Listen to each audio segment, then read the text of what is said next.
नमस्कार, स्वागत है आपका जनगणमन 24/7 पर, जो कि मेरा यूट्यूब चैनल है। आप उसे लाइक करें, सब्सक्राइब करें और लगातार चुनाव आयोग के द्वारा की गई गड़बड़ियों पर हमने हमेशा से फोकस किया और एक नहीं कई कार्यक्रमों के जरिए आपको ये बताने की कोशिश की है कि चुनाव आयोग pre poll, during polls and post polls किस तरीके से गड़बड़ी करता है। और उसको लेकर बहुत सारे सवाल हैं। सिविल सोसाइटी, जो इलेक्शन साइंटिस्ट हैं, डेटा एनालिस्ट हैं, सबके मन में वो सवाल है, लेकिन उन सवालों का जवाब मुख्य चुनाव आयुक्त राजीव कुमार ने अभी तक नहीं दिया है।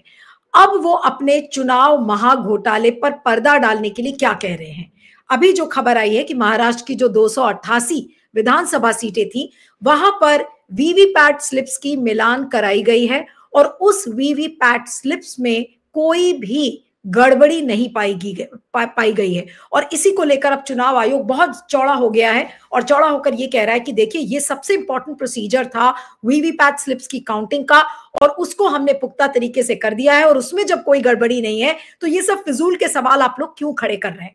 तो आज इसी को मैं समझना चाह रही थी। मैंने सोचा आज सुप्रीम कोर्ट के वरिष्ठ वकील और एक्टिविस्ट अरुण अग्रवाल जी से इस पर बात की जाए। लगातार इन कार्यक्रमों में हमारे साथ अरुण जी रहे हैं। अरुण जी, आपका बहुत बहुत स्वागत है। Thank you so much for joining. और जो पहला सवाल है अरुण जी, की चुनाव आयोग का ये कहना कि वीवीपैट स्लिप्स मैच कर रही हैं, कोई गड़बड़ी नहीं है, तो क्या ये केवल बहाना है और एक नया उनको एक एलिबाई एक तरीके से मिल गया है कि देखिए, अब आप लोग महाघोटाले की बात मत करिए, हमने तो आपको प्रूव करके दे दिया कि देखिए सारी वीवीपैट स्लिप्स मैच कर रही हैं। नमस्कार नीलू जी। देखिए, इनका जो चुनाव आयोग ने जो अभी मिलाया है और जिसके बारे में कह रहे हैं, ये इनको कानूनन करना है। एक लेजिस्लेटिव असेंबली, एक कॉन्स्टिट्यूएंसी में करीब 200 से 250 बूथ होते हैं। उस बूथ के अंदर में हर एक बूथ में 5 वीवीपैट का मिलान ये करते हैं बाय रैंडम सिलेक्शन। ये नहीं है कि टारगेटेड सिलेक्शन।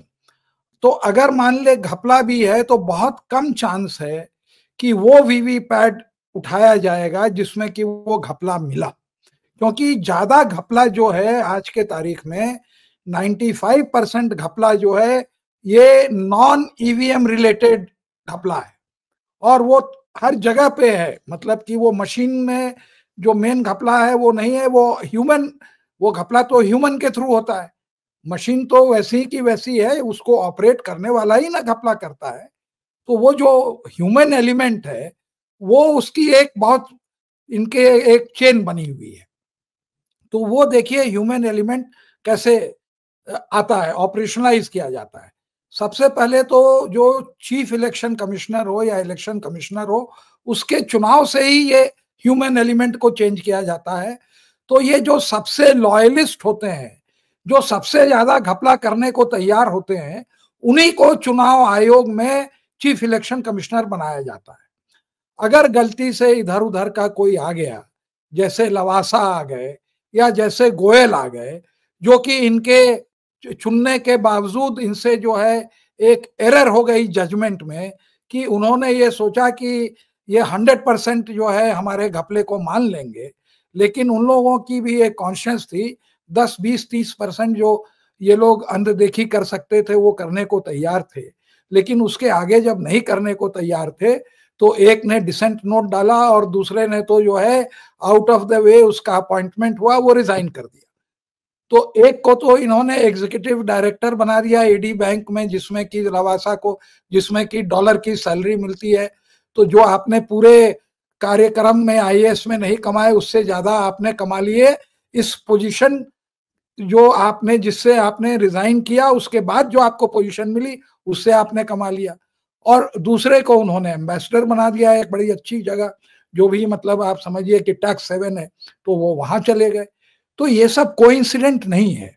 आपको ये सब जोड़ के देखना पड़ेगा कि क्या हड़बड़ी थी कि जब सुप्रीम कोर्ट का जजमेंट आने वाला था या आया कि सिलेक्शन में जो है चीफ जस्टिस एक मेंबर होंगे, तो उसके पहले आपने एक का अपॉइंटमेंट किया और जैसे ही वो आया तो आपने उसको बदल के जो है लॉ पास कर दिया, ऑर्डिनेंस, कि नहीं, हम ही हैं इलेक्शन जो हम तय करेंगे, वही आदमी होगा। तो हम सबसे बड़ा बेईमान अंपायर को हमने चुना जिसका नाम है राजीव कुमार। आज कोई शंका नहीं है पूरे देश में कि इससे खराब चीफ इलेक्शन कमिश्नर इस देश ने नहीं देखा है। तो आप पहले तो घपला उन्होंने वहां किया। सेकंड घपला था कि जो जुडिशियल रूट से हुआ, जो कि पहले सुब्रमण्यम स्वामी ने कहा कि वीवीपैट हो, उसका पेपर ट्रेल हो, तो कोर्ट ने माना कि हो, लेकिन कोर्ट ये नहीं चाहे कभी कहा कि केवल 250 में एक ईवीएम गिनिएगा। ये ब्रेन चाइल्ड था एक और परम भक्त रावत करके चीफ इलेक्शन कमिश्नर थे, उनका ये ब्रेव था। 4 आईआईटी के भक्त प्रोफेसरों को या 3 को चुन के उन्होंने उससे लिखा लिया कि डेटा में एकदम वो मैच है, तो अगर हम एक ईवीएम का टेस्ट कर लिए तो सारे का टेस्ट हो गया। और ये पूरा ठेका उन्होंने पैसा बनाने वाला जो है आउटसोर्स किया बीईएल को और एक और हैदराबाद की कंपनी को, जो कि उसमें भी पैसे बने, उसको अभी छोड़िए उस बात को। आगे उसके बाद क्या हुआ कि जब ये फिर से जब चंद्रबाबू नायडू ने इसको चैलेंज किया कि एक नहीं कम से कम 50% आप जो है वीवीपैट को गिनिए, तो ये महिला कांड में फंसा हुआ ये चीफ जस्टिस जो थे गोगोई साहब, उनके यहाँ ये मामला आ गया। तो उन्होंने अपने मन मुताबिक के वो बेंच बना के उसमें कहा कि नहीं नहीं एक तो बहुत है, हम जरा 5 कर देते हैं, जैसे बहुत बड़ा एहसान कर रहे थे। तो वो उन्होंने 5 का उसने किया। अब जब वो दोबारा मामला आया 2024 में, तो उसमें भी एक ऐसे ही जज थे कि जिनको आउट ऑफ टर्न वो बना के कि चीफ जस्टिस बन जाए, उनका चयन किया हुआ था, तो वो अपना वैसे ही बिगड़ गए। अरे क्या बिगड़ता था, जब लोगों ने कहा कि सुप्रीम कोर्ट का जजमेंट कहता है कि ये जरूरी नहीं है कि आपका वीवीपैट एकदम पक्का हो चाहे नहीं हो, ये ज्यादा जरूरी है कि क्या लोगों को उस प्रणाली में विश्वास है कि नहीं है। अगर लोगों को विश्वास नहीं है और आपके पास एक ऑल्टरनेट मेथड है, तो आप उस मेथड को जो है आप ये करिए, उससे आप चुनाव करिए। उसके लिए भी नहीं तैयार हुए, वो बिगड़ गए, बोले कि ये कहाँ का डेटा है, हम ये डेटा नहीं मानते, कि लोगों को विश्वास नहीं है। अब तो ये नौबत आ गई कि लोगों को न केवल चुनाव आयोग पर नहीं विश्वास है कि, लेकिन वो जज जो ये इसको रजिस्ट कर रहे हैं उससे जो है अब जजों पर भी विश्वास उठ रहा है। अब इस बात को जज नहीं समझते हैं क्योंकि वो आइवरी टावर में रहते हैं। अगर उनका एक ही क्राइटेरिया होता कि लोगों को विश्वास होना चाहिए चुनाव प्रणाली में और ये एक डेमोक्रेसी का अभिन्न अंग है, तो वो कहते हैं कि ठीक है, पेपर स्लिप लेके वेरीफाई करके इसको डाल के आप इसको गिन लो। और हमने तो कोर्ट में दिखाया था कि आप 8 घंटे में पूरे वोट को गिन सकते हैं। तो वो सब इन लोगों ने जानबूझ के नहीं किया। तो अब सवाल उठ रहा है कि जो आप ही ने एक पैमाना वो किया था, हम मानते हैं 1 मिनट के लिए कि सोर लूजर होता है, तो सोर लूजर ना हो ना, ये भी तो आपकी जिम्मेदारी होती है कि जो हार गया वो एक जिंदगी भर, एक बच्चा भी अगर हार जाता है तो वो सोचता है कि हमको जो है हरा दिया, वो ग्रज। तो इससे क्या ये बिल्कुल साफ नहीं हो गया, और आपने इसको कई प्रोग्राम्स में, कई प्लेटफॉर्म्स में इस चीज को एक्सप्लेन किया कि कैसे pre poll, during polls and post poll rigging होती है। तो जो रिगिंग के जो पैमाने हैं, जिस तरीके से रिगिंग चुनाव आयोग करता है, जिस तरीके से धोखाधड़ी करता है, उसका पैमाना बहुत आसान है, बदल दिया है कि वोटर लिस्ट में गड़बड़ी करो, उसमें ऐड करो, डिलीट करो, यही मेजर मुद्दा बन गया है। और अभी तक पॉलिटिकल पार्टीज ये सोच रही थी कि ईवीएम्स में छेड़छाड़ हो रही है, जबकि ऐसा लग रहा है कि ईवीएम्स में छेड़छाड़ नहीं हो रही है। असली गड़बड़ी या तो पोल के दौरान और या तो फिर वोटर लिस्ट में होती है, और फिर वो मैन्युअल है सारी गड़बड़ी। नहीं, ये गड़बड़ी जो है थोड़े बहुत जो होता है ना कि 1-2% वाली होती थी, जो आप सुनते थे कि माइनॉरिटीज का पूरा वोट डिलीट हो गया। चुनाव लोग, आप हर चुनाव में जब लाइव वो होता था तो आप देखते थे कि लोग चुन जा रहे हैं और उनका वोट जो है उनका वोटर लिस्ट में नाम ही नहीं है।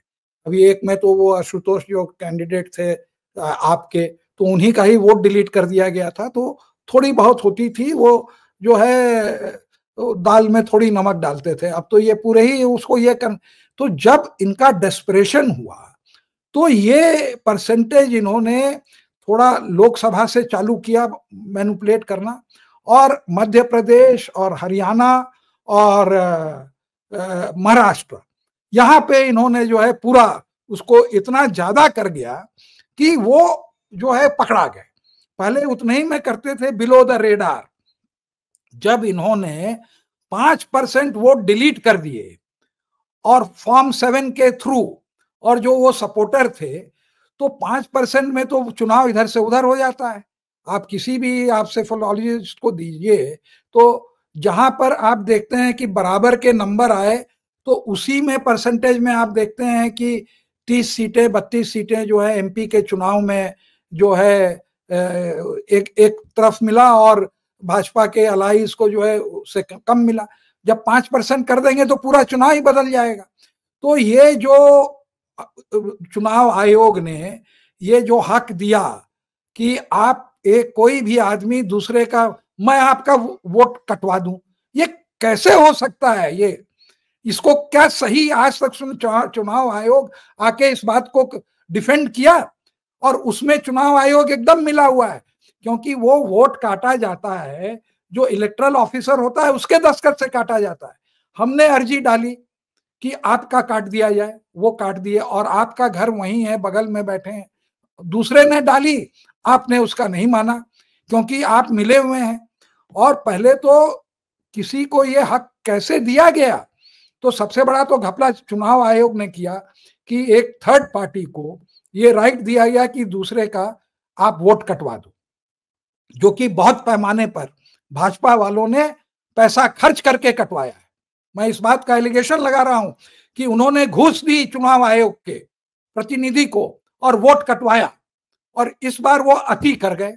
ये बड़ी बात आप कह रहे हो। आपने कहा कि चुनाव आयोग को या चुनाव आयोग के अधिकारियों को बीजेपी ने घूस देकर और फिर इस तरीके से वोट कटवाने का काम किया है। जी, जो पोलिंग बूथ एजेंट जो उनका है ऑफिसर, बूथ ऑफिसर, उसको इन्होंने जहां जहां आप देख लीजिए ज्यादा वोट कटे हैं, आप देखिएगा कि उनको जो है पैसे मिले। ये कनाइवेंस में हुआ है। अब इस चीज को ये लोग पकड़ के नहीं लटकते हैं, क्योंकि थोड़ा बहुत ये भी गलती करते हैं, इनके भी लोग करते हैं, हर पार्टी करती है, कोशिश करती है, लेकिन हम लोग तो न्यूट्रल लोग हैं।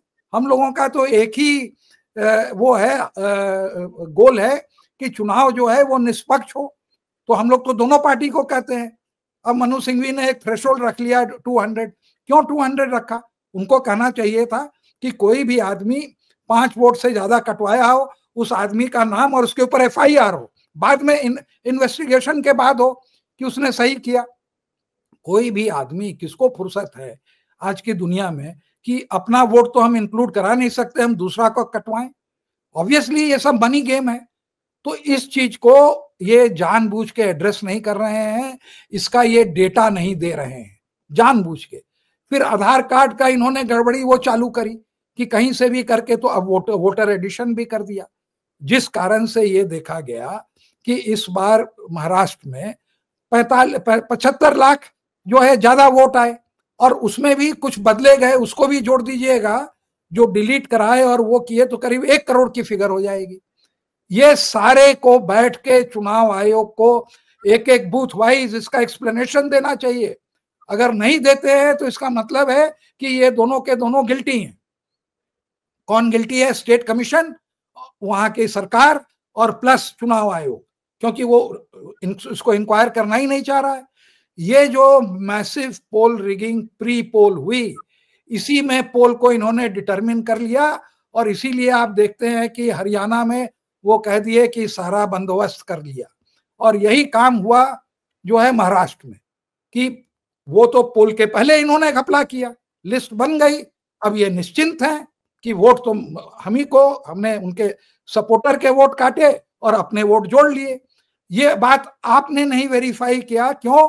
कि आपको चुनाव आयोग के ऊपर विश्वास था, या आपके पास इतनी फुर्सत नहीं है, या आपके पास अगर वोटर ID कार्ड है तो आप सोचते हैं कि मेरा वोट है। कोई भी जाके अपना रोज वो चेक नहीं करता है, वो पॉकेट में अगर मेरे पास वोटर ID कार्ड है, मैं क्यों चेक करूंगा? और ये बड़े मस्त कि भाई हम तो चुनाव के पहले ही ये जानते थे कि मैं जीत गया हूं। मैं बड़े, देखिए मेरा काम है जिंदगी में, मैं वो खाली घोटाला पकड़ना और उस घोटाले को कोर्ट तक ले जाना। इसके अलावा हमने जिंदगी भर यही काम किया, हमने पैसे के लिए कभी वकालत नहीं की।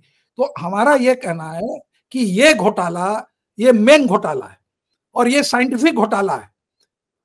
इस चीज पर अगर वो करें तो ये चुनाव आयोग रंगे हाथ पकड़ा जाएगा। नहीं, उसके लेकिन जो बात बाद आपने सर, जो आपने बात कही, आई एम श्योर इस चीज को लोग सोशल मीडिया पर बहुत पिक करेंगे। आपने कहा कि आपने ये आरोप लगाया कि चुनाव अधिकारियों को घूस दिया है बीजेपी ने वोटर लिस्ट से वोट को काटने के लिए या ऐड करने के लिए। लेकिन ये भी तो होगा ना, जब चुनाव आयोग के सामने ये बात आएगी, जब सोशल मीडिया पर ये क्लिप चलेगी, तो फिर लोग कहेंगे कि आपके पास एविडेंस नहीं था और आपने इस तरीके से बात कैसे की। तो इसका जवाब क्या होगा? ये तो हम जानते हैं कि ये बीजेपी कर रही है ये काम। देखिए, एविडेंस इस बात का है कि वो आप डेटा नहीं दे रहे हैं लोकसभा से। देखिए, मैं उसी की मैं घूस की वो एलिगेशन लगाता हूं जहां की एक पेपर ट्रेल है। अगर हम आपको और हम और आप अगर मान ले एक अग्रीमेंट करते हैं और मैं 2 करोड़ का फ्लैट अगर आपको 20 लाख में दे देता हूं, जो कि सरकार अक्सर अपने प्रॉपर्टी के साथ करती है, तो आप यही ना कहेंगे कि 2 करोड़ की चीज आपने 20 लाख में दी तो जरूर घूस दिया होगा, तभी तो आपने सरकार की चीज बांटी। तो ये प्रूफ क्या है? कागज। कागज क्या है? जो कितने वोट काटे, किसके वोट काटे, इसको इंटरनेट पर क्यों नहीं डाला? कितने तुमने काटे अपने चेंबर? क्या तो किसी ने कटवाए या तुमने काटे?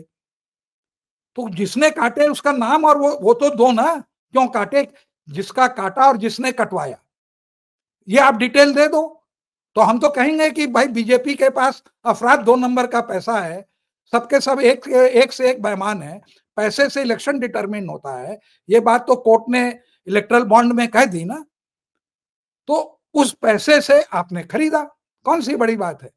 जब एमएलए एमपी बिकने को तैयार है, तो वो एक छोटा सा वहां का जो बूथ लेवल ऑफिसर है, अगर वो 50,000 रुपए उनको मिल रहे हैं और आप 500,000 रुपए में एक वोट खरीद रहे हैं, तो आप 5% वोट, 5% वोट का मतलब क्या हुआ? एक बूथ के ऊपर 50 वोट हुए।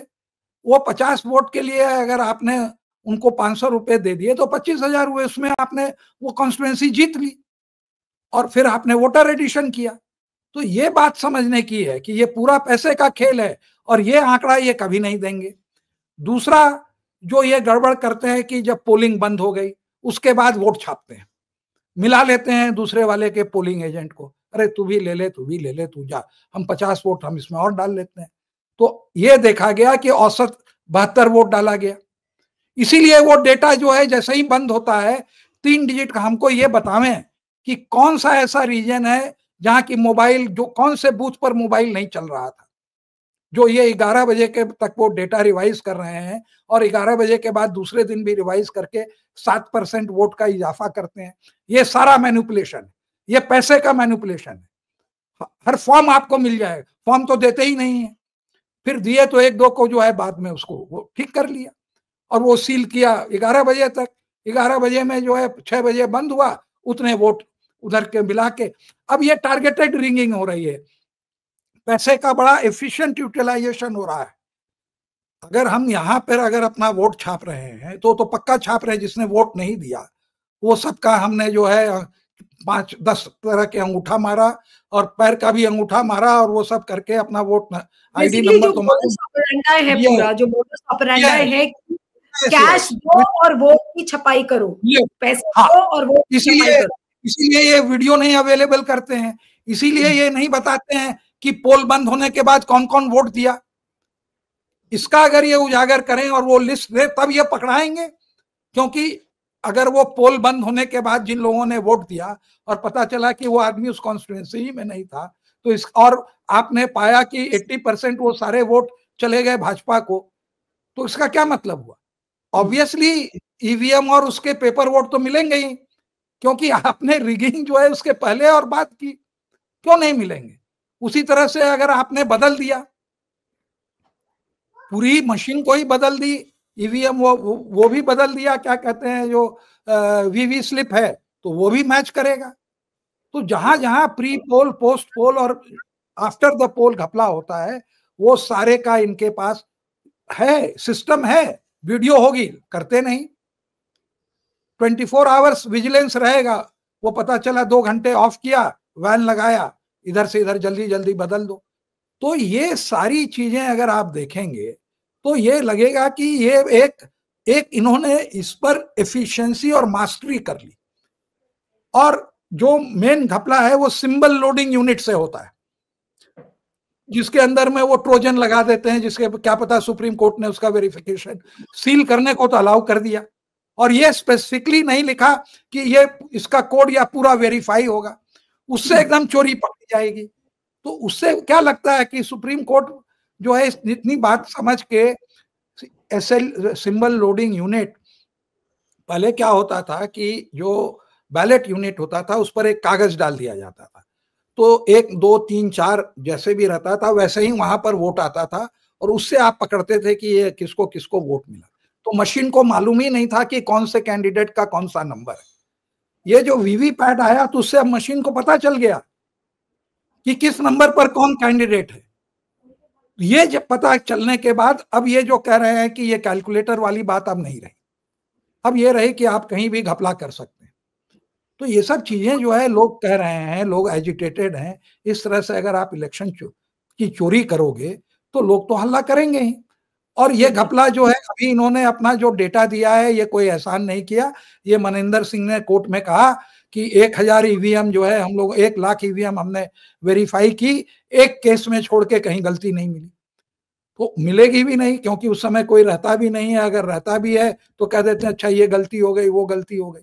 लेकिन ये जो प्री पोल और पोस्ट पोल का जो जो घपला है, इसका जिस दिन ये आके बता दें 99% बैटरी कैसे चार्ज रही, उन जगह में जो 99% में वोट ज्यादा बीजेपी को नहीं मिले, ये तो कोई बेवकूफ होगा कि मैनिपुलेट करेगा तो 100% देगा। अरे वो तो मालूम है ये हमारी कॉन्स्टिट्यूएंसी, इसमें हमको जो है वोट नहीं मिलने हैं, तो जहां हमको 70-30 मेरे अगेंस्ट में जाएगा उसको हम 30-70 अपने फेवर में कर ले रहे हैं, और इसीलिए ये आंकड़ा नहीं देते हैं, क्योंकि वो उसी लेवल पर वो मैनिपुलेट आपने बहुत वाला। अच्छे से समझाया। मुझे लग रहा है कि व्यूअर भी इस चीज से रिलेट करेगा और समझ पाएगा कि आप एक हाथ से कैश लेते हैं और दूसरे हाथ से आप वोट छापते हैं। इसी काम को चुनाव आयोग ने किया है और बड़े अच्छे से आपने इसको समझाया। अब अंत में आपसे अरुण जी यही पूछूंगी कि आज जो ये खबर अब आ रही है महाराष्ट्र के संदर्भ में कि 1440 वीवीपैट स्लिप्स को काउंट किया गया, कोई मिसमैच नहीं है, तो क्या अब ये जो खबर है ये जानबूझकर सारे गोदी मीडिया ने, सब ने इसको छापा है एक ऑफिशियल वर्जन चुनाव आयोग का मानकर कि देखिए महाराष्ट्र में कोई गड़बड़ी नहीं हुई है? क्या इस चीज से लोग मान जाएंगे? क्या आंदोलन नहीं होगा? या फिर ऐसा लग रहा है कि चुनाव आयोग राजीव कुमार राहत की सांस लेंगे इस खबर के आने के बाद? नहीं नहीं, ये चीज ये पहले से हो रहा था, 2019 से हर एक जगह यही हो रहा है, ये कोई नई चीज नहीं है। ये गोदी मीडिया को जो है वो Adani is equal to Soros, उनको कोई अकल ही नहीं है। अकल है, उनको भी पैसे मिलते हैं ना। अगर वो गोदी मीडिया क्या क्यों नाम है, क्योंकि अपने से अगर काम करेंगे तो उनको जो मोटी मोटी करोड़ों की सैलरी मिल रही है वो तो लाखों में भी नहीं मिलेगी। तो सब बिके हुए लोग हैं, क्या उनको डिस्कस करना। अरे पहले ये था कि मिडिल क्लास में ईमानदारी थी, अब मिडिल क्लास में लोग बिकने लगे। अब वो जिस तरह से बिक रहे हैं वो गोदी मीडिया में, आप सबकी वो अपनी सैलरी बताए ना कि हमें हमें कितना मिलता है, तब पता चले कि ये जो प्रोपागेंडा करने का क्या कीमत इनको मिलती है, कितना पैसा सरकार इन चैनलों को देती है, कितने ऐड आते हैं। आप देखिए इलेक्शन के समय ये गोदी मीडिया को आप ही को देखिए कितना वो एडवर्टाइजमेंट के ऊपर खर्चा करती है, काम करती है कम, शोर करती है ज्यादा। तो ये एक मॉडल बन गया है, और चूंकि उनको ऐड का रेवेन्यू आना है तो वो जो जो उनको पे करता है उन्हीं का वो गुण गाते हैं। वो सफर के लिए you have to sing for your सफर, तो वही कर रहे हैं। तो इसलिए उनकी कोई क्रेडिबिलिटी ही नहीं है। कि आप देखिए ना ये यूट्यूब में इनके बड़े बड़े चैनल हैं, 5000 भी इनकी व्यूअरशिप नहीं आती है। कोई भी आप बड़े चैनल को आप देखिए जो यूट्यूब में जाना चाहे, अपना एक ब्रांच लगाए, उतने भी लोग नहीं देख रहे हैं, जबकि ऑल्टरनेट मीडिया में लोग लाखों लाखों की फिगर आ रही। तो ये सब जो है वो हिंदुस्तान बटा हुआ है, उनको आप इग्नोर करिए। वो जो है सरकार जो कहेगी वो हिज मास्टर वॉइस वो वहीं पर प्ले करेंगे। इनको ना मालूम है सौराष्ट्र क्या है, ना इनको मालूम है अडानी क्या है। अडानी को हर कोने में जहां जा रहे हैं वहां पर वो पिट रहे हैं, वहां पर उनको लोग कह रहे हैं कि ये बेईमानी का कॉन्ट्रैक्ट है, हम लुटे जा रहे हैं। हिंदुस्तान में खाली कह रहे हैं कि अडानी नहीं तो कौन, हमको बिजली कहाँ से आवेगी। अरे एक सिंपल सी पॉलिसी थी कि अगर आपको बिजली ऊर्जा की चाहिए तो वहां पर लगाइए जहां जरूरत है, तो उससे क्या होगा कि तार की लाइन भी नहीं लगेगी और लॉस भी नहीं होगा। तो क्या आप 12% बिजली का आप लॉस और इन्वेस्टमेंट आप बर्दाश्त कर सकते हैं? Answer is no. अब इतनी बड़ी छोटी सी पॉलिसी इन लोगों को नहीं समझ में आती है क्योंकि घूस कमाना है, तो उसका क्या जवाब दिया? चुप ही रहे तो आज ज्यादा अच्छा। जी, आपका बहुत बहुत शुक्रिया Arun ji, thank you so much for joining.